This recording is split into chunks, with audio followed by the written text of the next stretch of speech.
Hello বন্ধুরা, চলো তোমাদের সাথে শেয়ার করি get ready with me for Puri.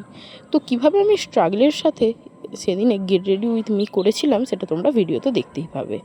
তো প্রথমে আমি টোনার ময়শ্চারাইজার সিরাম দিয়ে নিজের স্কিন কেয়ারটা করে নিয়েছি। আর তারপরে এখানে আমি ইউজ করেছি প্রাইমার। আর আমি কোন কোম্পানির প্রাইমার ইউজ করি সেটা তোমরা অন্য ভিডিওতে দেখে নিয়েছো, বা যদি নাও দেখে থাকো আমি এর নিচে লিঙ্কে অবশ্যই সেটা ট্যাগ করে দেবো। তারপরে ভালো করে মুখে মেখে নেওয়ার পরে ইউজ করেছি ল্যাকমির ফাউন্ডেশনটাও খুব ভালোভাবে মুখে মেখে নিয়েছি। আর তারপরে ইউজ করেছি FS26 নাম্বারের ক্রায়োলনের ফাউন্ডেশন, যেটা আমি কনসিলার হিসেবে ব্যবহার করেছি। তো খুব ভালোভাবে মেখে নেওয়ার পরে আমি একটা লিপস্টিকের সুন্দর শেড দিয়ে নিজের ব্লাশ আর আইশ্যাডোটা করে নিয়েছি। আর তার মধ্যে তোমরা দেখতেই পাচ্ছ কিভাবে আমাকে পিছন থেকে এদিক থেকে ওদিক থেকে ডিস্টার্ব করা হচ্ছে। তো কিছু করার নেই, কাজিনরা যেহেতু একসাথে ছিলাম তো একটু ডিস্টার্ব তো সহ্য করতেই হবে।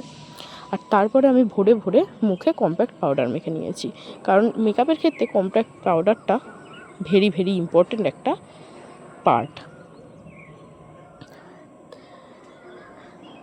আর এখানে আমাকে মুখে একটু বেশি ব্লাশ দেওয়া হয়ে গেছিলো বলে রাগাচ্ছিল সবাই মিলে, তারপর ওটাকে পাউডার দিয়ে সেট করে নিয়েছিলাম। তো তারপরে আমি লাইনার পরার সময় দেখতে পাবো আমার দাদা আমাকে কীভাবে জ্বালাতন করছিল।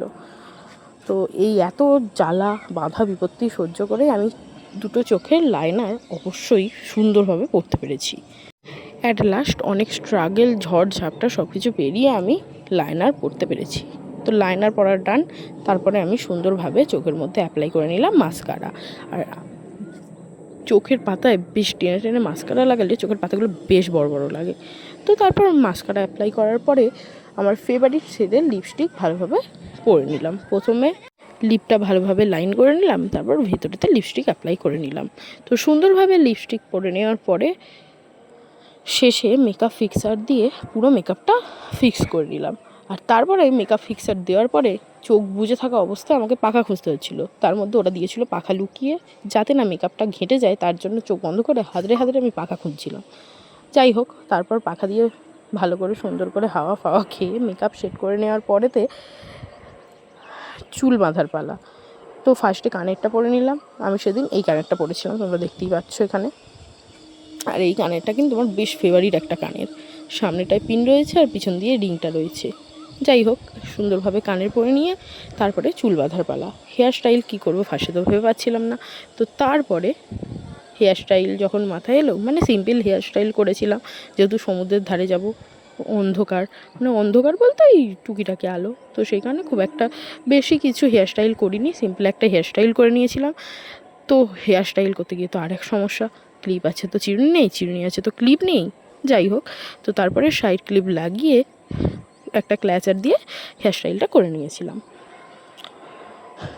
আর তারপরে পরে নিয়েছিলাম সিঁদুর আর টিপ। তো মোটামুটি আমার মেকআপ অলরেডি ডান। তো তারপরে প্যান্ট পাল্টানোর পালা। আমি আমার বরকে জিজ্ঞাসা করছিলাম যে এই প্যান্টটা ঠিক আছে না জিন্স পরবো। তো যাই হোক, ও বললে জিন্স পরতে। তো জিন্স পরে নিলাম। জিন্স পরে তারপর দুজন মিলে একটুখানি ক্যামেরার সামনে এসে পোস্ট টোস্ট মেরে কয়েকটা ভিডিও ক্লিপ টিলিপ নিয়ে নিলাম আর কি। তারপরে রেডি হয়ে গেলাম পুরো দুজন মিলে। আর বাদ বাকি যারা সবাই ছিল সবাইকে নিয়ে যাওয়ার জন্য সি বিচে।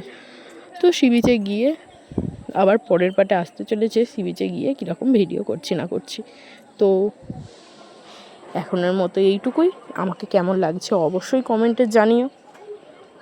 আর এরকম আরও লং ভ্লগ বা ভিডিও আসতে চলেছে, তা দেখার জন্য অবশ্যই চ্যানেলটা সাবস্ক্রাইব করে দিও। আর এইভাবে আমার স্ট্রাগলের সাথে গেট রেডি উইথ মি তোমাদের কেমন লাগলো কমেন্টে অবশ্যই জানিও। আর এরকম ভিডিও দেখার জন্য লাইক করতে থেকো। তো কি যাই এখন পুরী সি বিচে, এর পরের বারে আবার ভিডিও আসছে, তো দেখতে থাকো। টাটা।